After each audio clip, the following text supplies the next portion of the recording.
Hi, this is Sarah, the Stitchin' Mommy, and it's Tuesday, May 28th, so my final update for May, most likely, and I hopefully will be quick today. I have a lot to show you, but not a lot of time to show you. Yesterday was Memorial Day, and I didn't remember that. Last week when I said, oh yeah, I'll be back on Monday to show you what I'm doing, didn't remember it was Memorial Day, so my whole family was home, which meant no filming. And today I have my parents and sister visiting in 45 minutes. So hopefully I can get this off, and because otherwise it would probably not happen till next week. So I wanted to show you what I've been working on. So let's see. First off, I have a fully framed object. I framed Snow Queen. Let's see. There we go. I found this frame at Target. I was there for other things and I thought, you know what? Let's just pop over and see what their frames are like, because I haven't checked their frames yet. And I was looking for a 12 by 12 frame because I figured that was a fairly easily found size. The one at Michael's was sold out at the time and was kind of a little bit more money than I was wanting to spend anyways. So when I saw this, it was $13, and I was like, sure. And it came with a mat, which I wrapped this around the mat like I do. I didn't take a video of it. I know some people were asking for a film of how I do my cheap framing. But this one was a little bit awkward because I didn't end up wrapping it in both directions. I didn't lace it in both directions because it was too thin of fabric. And I know I ended up taking the basting stitches out of the sides. This fabric was 12 by 18 maybe? It was a cut from my grandma. It's 14 count Ada. And so some of the beads are squished because it's in here in glass, but since since I didn't lace it properly, and because it'll be in my daughter's room and she likes to pet the beads, I figured it'd be better off behind glass so it wouldn't get all dirty, and it wouldn't, then the edges wouldn't get caught, because if you can see really closely, you can see the edges in a few spots. But I figured it was okay. The fabric was originally 12 inches wide, but which in a 12-inch frame, there's some overlap. So I thought, oh, it'll be fine. But I think because after stitching on it, it shrinks it up a little bit. So it's more like 11 3/4 now, which means it just barely hits the edge of this frame. It doesn't go all the way to the edge of like the 12-inch mat kind of thing. So it is what it is, and I'm not changing it because I could sew something on the edge and you would clearly see it. I think it's good enough, and it's definitely good enough for my daughter. I don't think she's going to care, and I think I'm happy with it.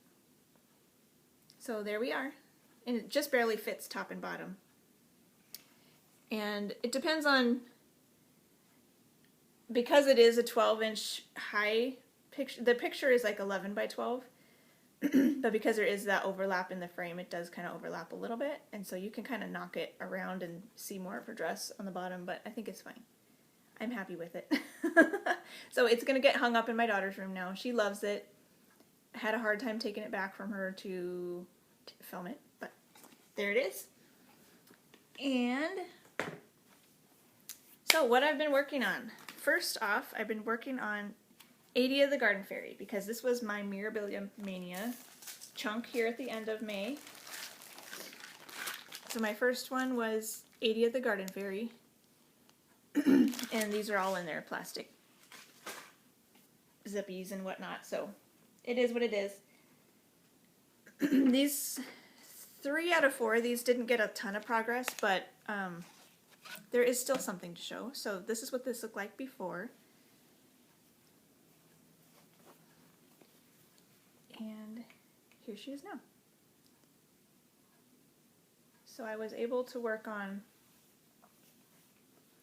her shoulder and down her arm, and then the next day I worked a little bit up here as well in the cray neck. It's actually 2 strands of blending filament, and what I did this time, I believe I used the loop start and then had the 2 ends on my needle, which is what you would do with normal thread, and I don't like that. I think next time I'm gonna loop the thread so that I tuck the ends in on the underneath the previous stitches, and then have the thread looped through my needle so it can't come off, because with blending filament it's so slippery, it's really hard to keep it on your needle.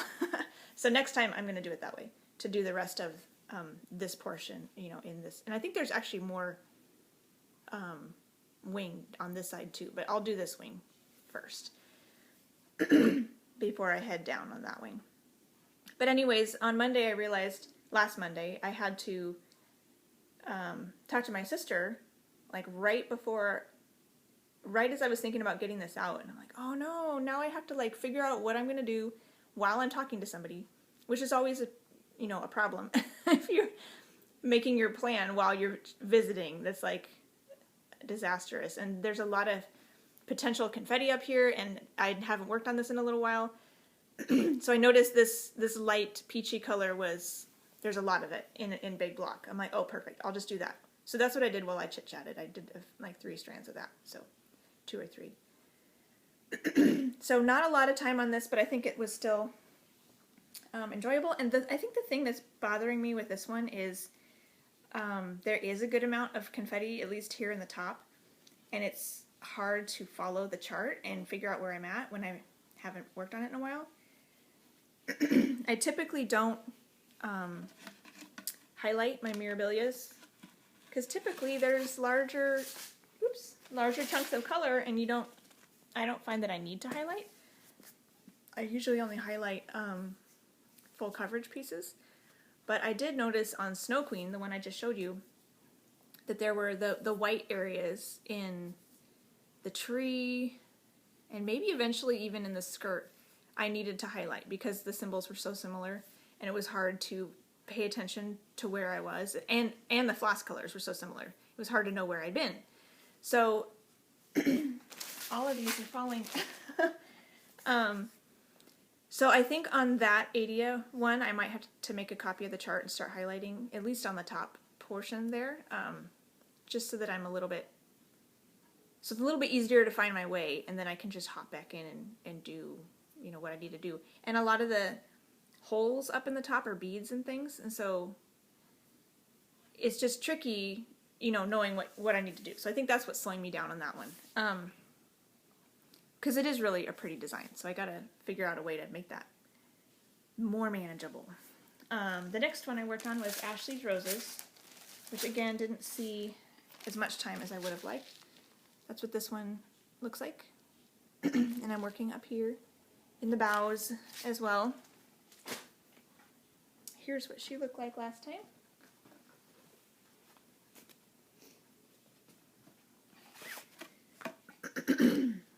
Still the morning, early morning, so my throat is scratchy.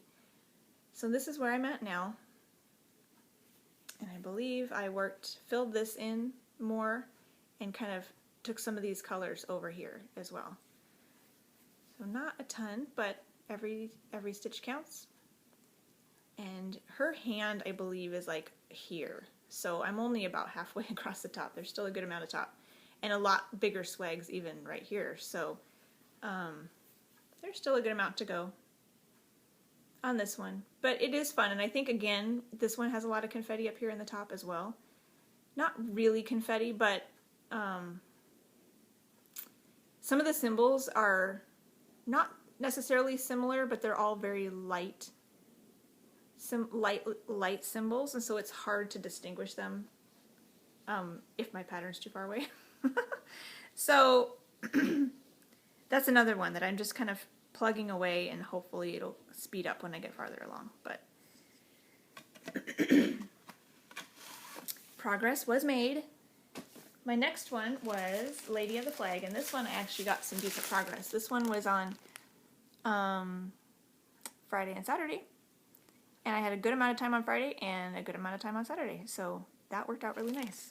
It doesn't always work out that way on the weekend, but I was thankful for it this week because, as I mentioned, I was thinking, well, I could work on the pole and maybe her face, and then I was taking a look at the pole and I realized there's more than just the pole. There's the start of the flag, and I didn't want to get distracted by any of that because she needed a face. Last time, she was looking pretty ghastly. So this is what she looked like before. And here she is now. I gave her a face.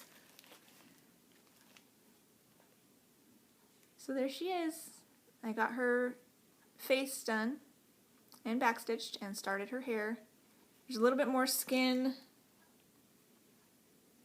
over here, and then her other arm holding her bouquet of flowers, but I just focused in on this area so I could get her backstitched, and I had to stitch this darker hair color to finish her neckline of backstitching, so I went ahead and did that, and then I had some more time and did one more color of hair as well, which was a blend. So that's where she's at now. I'm really happy with that. So next time she comes out, I can work more on hair and beads and flag, you know, whichever I'm in the mood for. But she's looking good now. And this is Stony Point linen by Witchell. I keep forgetting, I forgot last time what it was, but it's Stony Point. And it's like a dark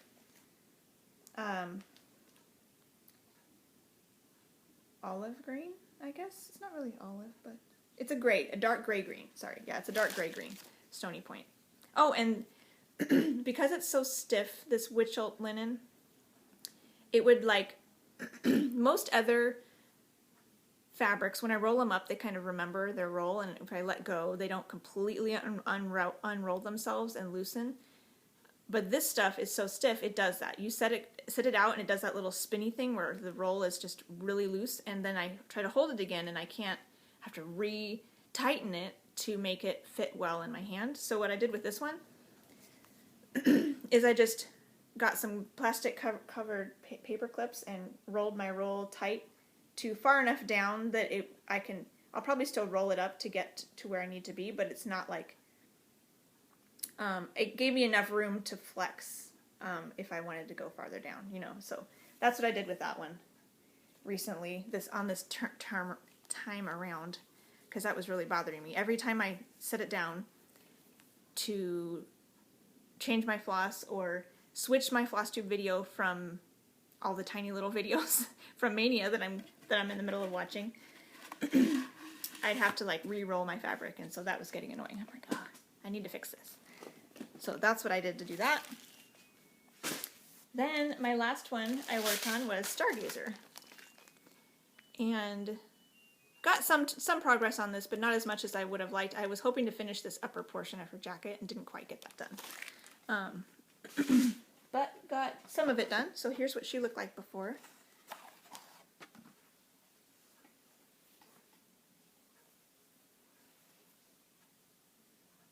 And here she is now, with her jacket just a little bit more filled in than it was before.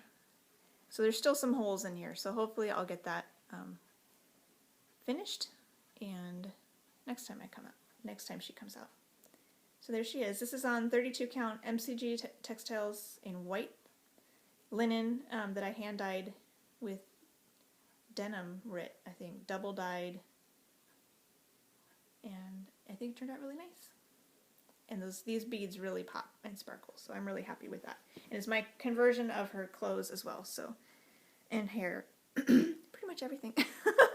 The beads in the sky are the same as charted, and the front dress will be the same as charted, the blue skirts, because I like blue, light blue, to go with this. I just felt like on the other one, the original, the dark black jacket would blend in too well, and the dark brown hair would blend in if I tried to go for a really dark fabric like this. And I've seen Ann P., she's working on this with, I don't remember what color fabric she has, but it's really pretty. It's dark blue and dark purple, And hers actually, it shows up pretty nicely. So, because she's doing the original colors on her, you know, darker fabric. So it's working. So, but I do like what I've done with mine. And so it's fun to see all the different variations of that one because she comes in all different colors. It seems to be one that has been highly converted. So that's been fun to see. I guess we'll go on with what else I worked on this week. And then I'll talk about plans. So I have done a little bit of travel stitching with Midsummer Roses. It is not done. And I'm beginning to doubt it will be done in May. I know I keep hoping it will be, but realistically I think there's just too much backstitching. But good news is I have gotten to the backstitching, which I hadn't done before. Ah! It's stuck on my tube there. So you should see some difference this time because I got to the backstitching. So this is what that looked like before.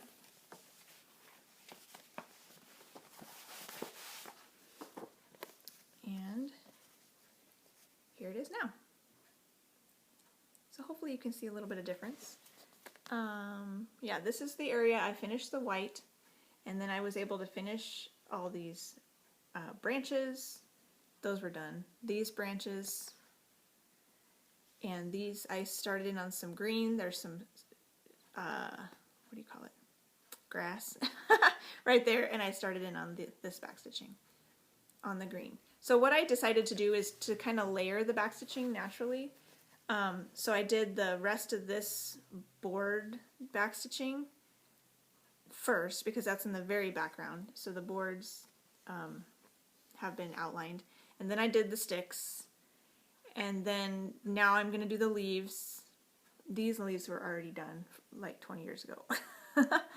But I'm going to do all the leaves and then I'll do the flowers because they'll be kind of most in the foreground. So that's what it looks like now. And backstitching in this case is a lot of fun. I just love seeing all these fractional stitches start popping because they're something now. Like when they're fractional stitches, they kind of fade away into the background a little bit, but then when you outline them and get those sharp points and the backstitching color is dark, you know, it just makes it work. It makes them pop. So I'm really excited about that. I don't think in the next 4 days that this is going to be done, just realistically speaking, because I'm only working on it in the car, but we will see how far I get.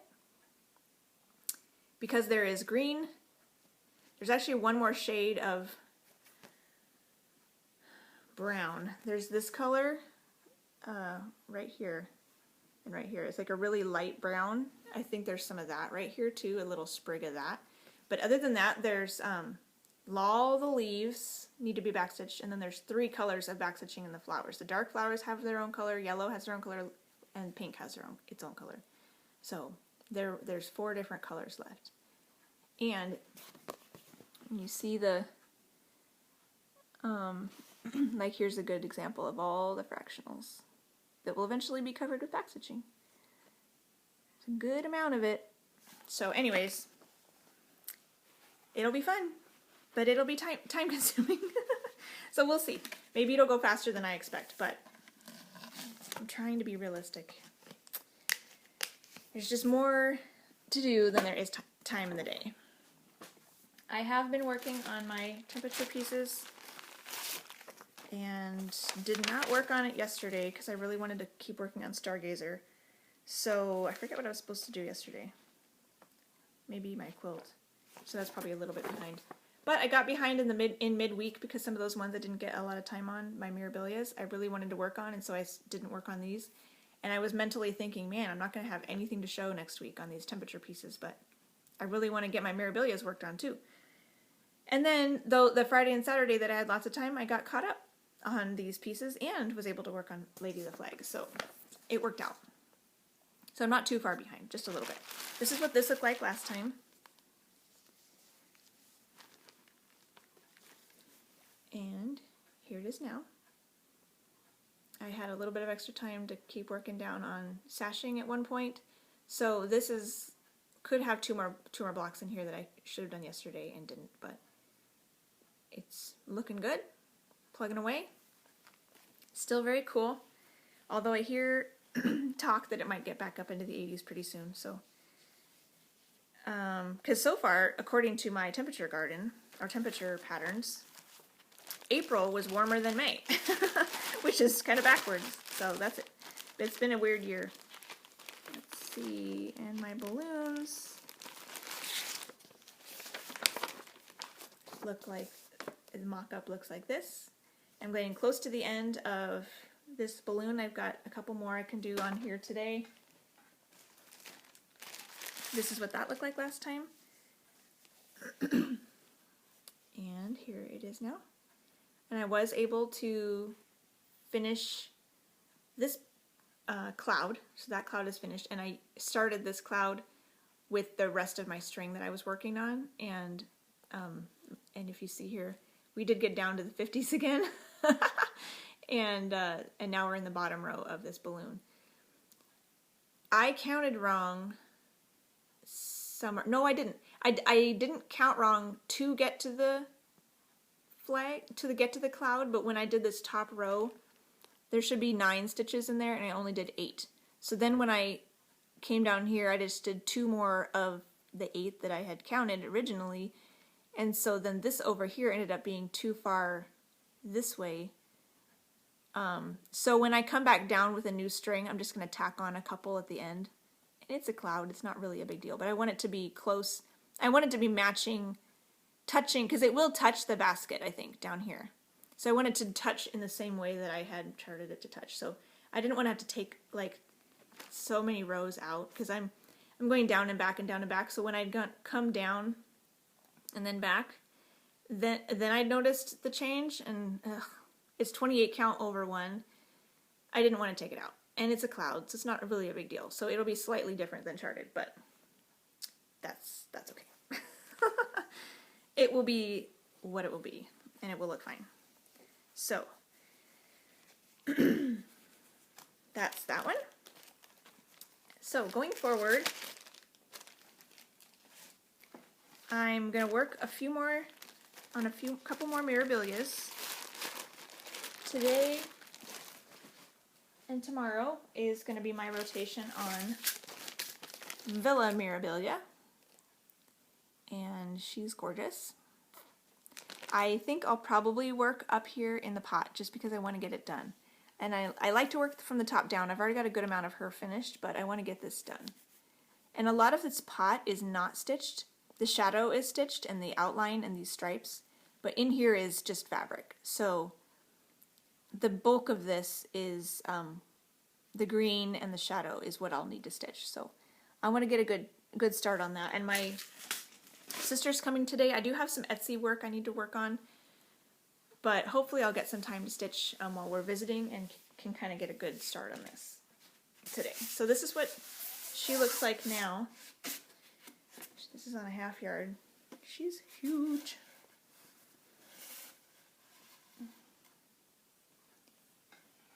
So here she is, leaning back. So when I first started her, I decided to do a little bit of all 3 colors in her dress. The purple blue section, the pink section, and the yellow section, because I loved the combo of colors. And so every little bit I'll come back and do more of one of the sections. It just looks so cool.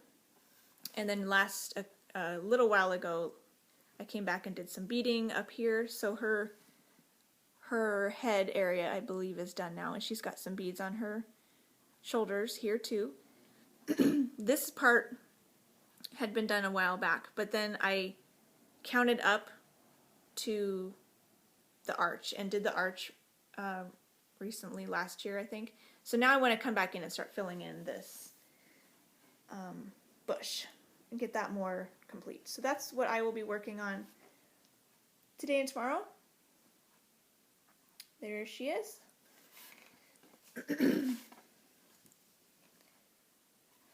She's like a blanket. Gotta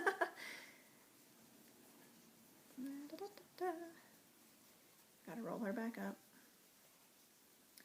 She is pretty. Love her bright colors.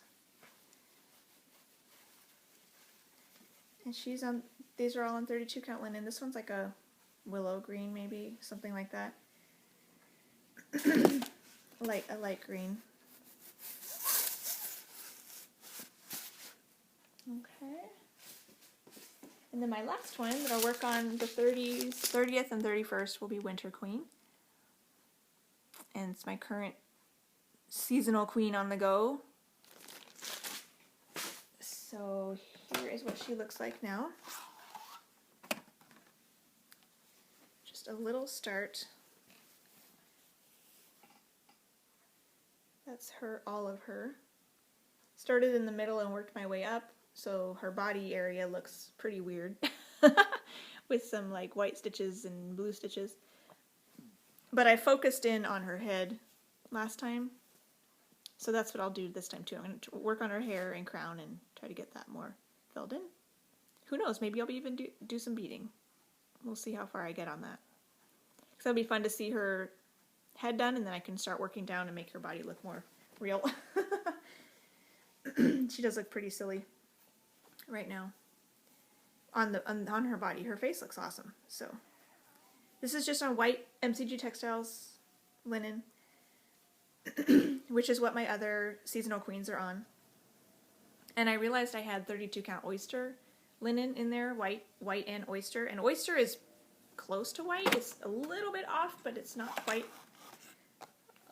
perfectly white. And so originally I think I had the oyster one kitted with this and the white one kitted with Summer Queen. And then I realized I should switch it because I want the Winter Queen one to be as white as possible because she's very white and blue, and that needs to be the snowy white brightness of a real white fabric. So the oyster one got kitted up with Summer Queen, which probably will start next year.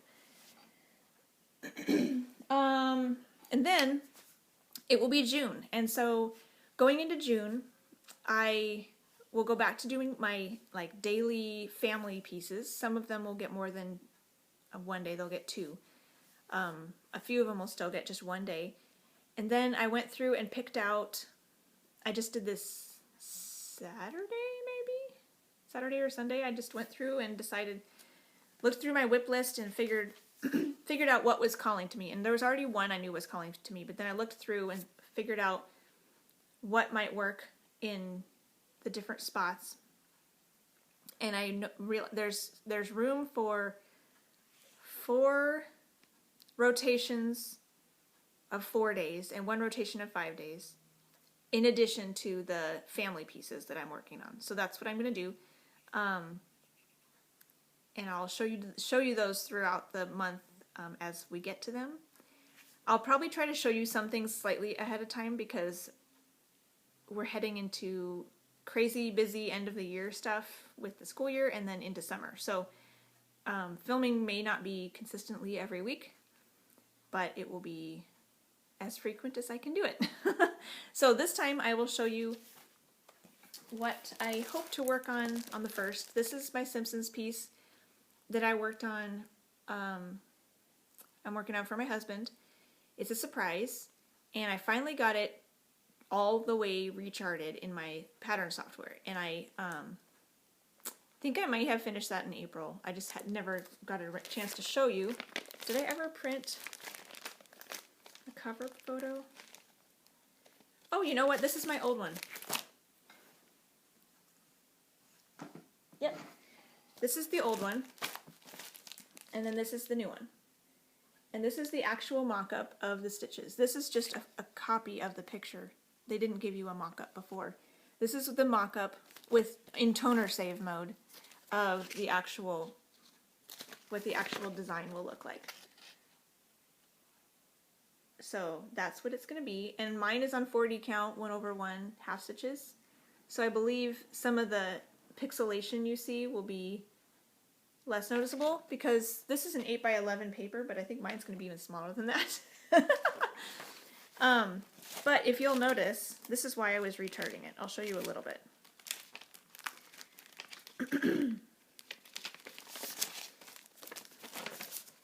This is what the original chart looked like where I had to draw my own 10 by 10 grid, and a lot of these symbols were similar to each other with like the sideways hourglasses, and some of the hourglasses have the top filled, some have the bottom filled.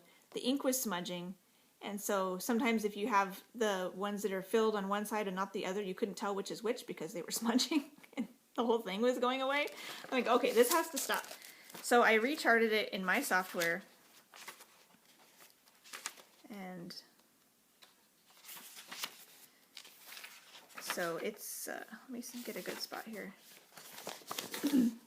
So now I have a 10 by 10 grid, and I have different symbols for some of the things so that it's a lot easier to see what's what.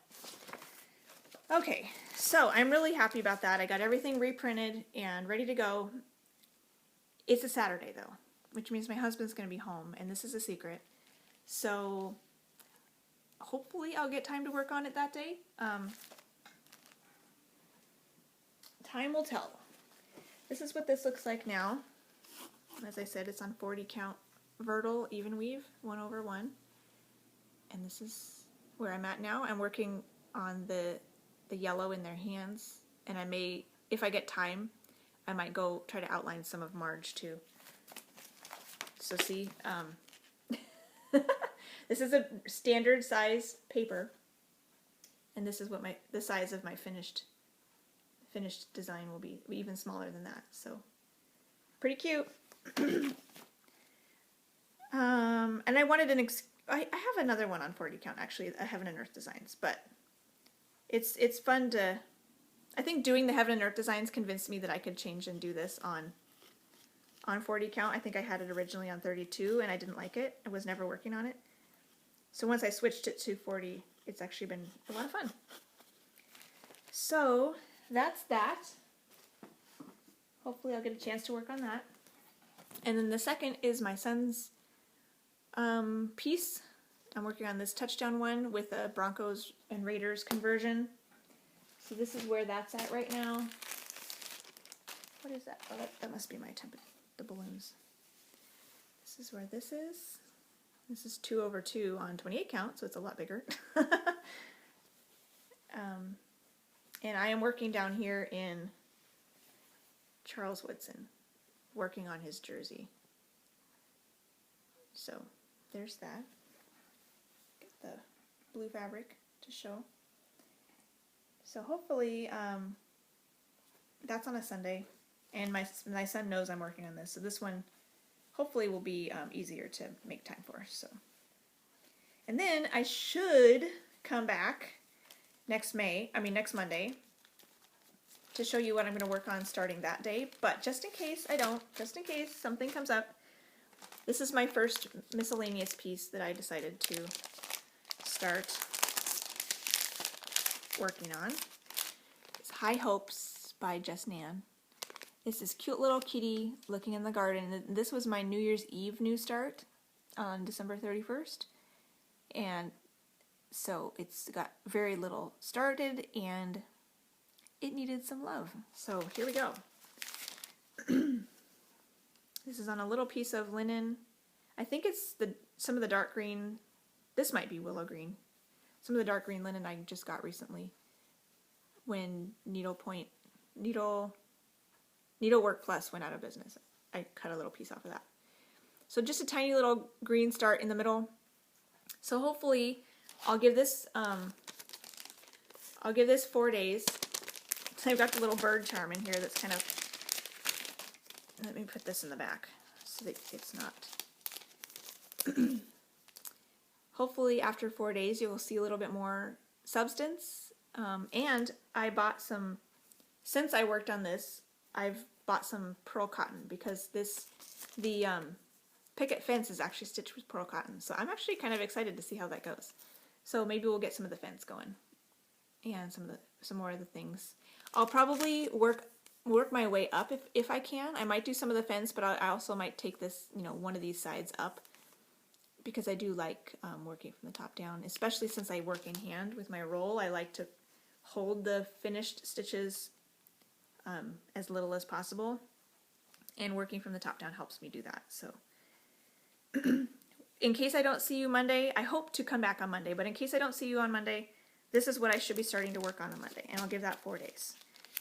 So, and you'll just have to be surprised with what the other things I choose for the month of June. So,